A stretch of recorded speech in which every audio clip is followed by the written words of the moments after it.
There's a rote method of learning. There's a lack of critical thinking that we hear a lot about. When in a innovative culture, you want people to disagree with you more than they agree with you. How much of an issue is that, and what can the education system do to help? You know, there's an interesting insight that comes out of computer science, which is that you can bifurcate the field into data structures and algorithms, and that sort of is the core of thinking about computation. And if I use that as an analogy for education, the educational systems in Asia, and certainly in Southeast Asia, India, and China, are often emphasizing the data structures, the facts, the patterns of information, as opposed to what to do with that information, how to process it, how to interrogate it, how to take it and turn it into new and better forms of data. So in practice, there's two very tangible things that I think we are lacking, certainly in Southeast Asia, and I think more broadly.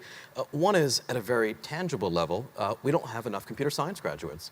We have many people that are lesser skilled computer technicians. We have people that can play intermediate roles. But what we need is more people with a 4-year computer science degree that can build actual systems, whether it's in the tech world or elsewhere. And the second thing goes back to this concept of data structures and algorithms.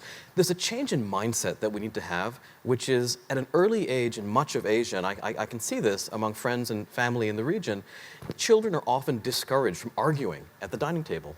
Great educations begin in the home, not just in the school environment. And creating a culture of debate, of argument, of confronting ideas with structured fact-based discourse and discussion carries over beautifully into the workforce. We have a hard time hiring people that have those skills in Asia.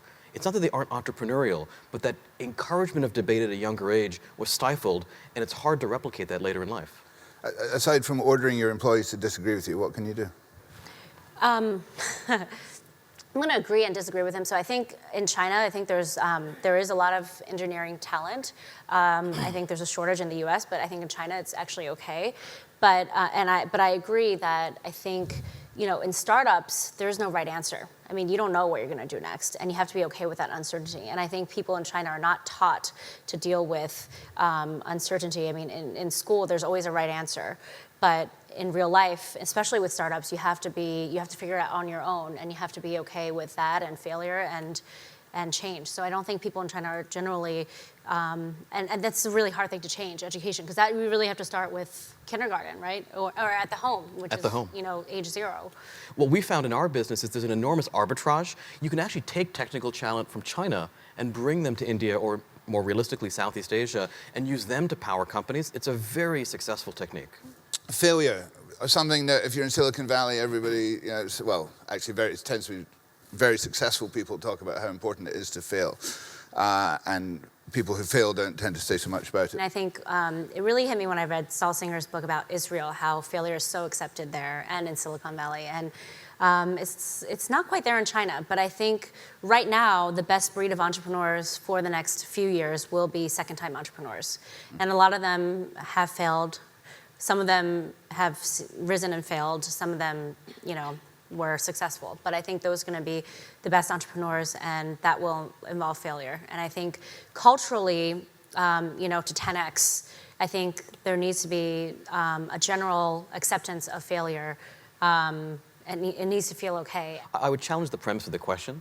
I think idolizing and glorifying failure misses the deeper truth, which is we should be idolizing controlled and thoughtful experimentation, risk-taking. We should be idolizing learning from experiments and cycling that knowledge back into the system. And we should be idolizing it, that this isn't an oxymoron or contradiction in terms, we should be idolizing the humility that comes. Many people become humble because of failure. We think you ought to stay humble from the very beginning and step by step, thoughtfully experiment. That's how we've built our business. We began in the most humble way possible with a few $100,000 of personal savings and a small shop house in Singapore. And today we're a $4 billion company with almost 5,000 people. That's been because of very thoughtful, careful risk-taking along the way.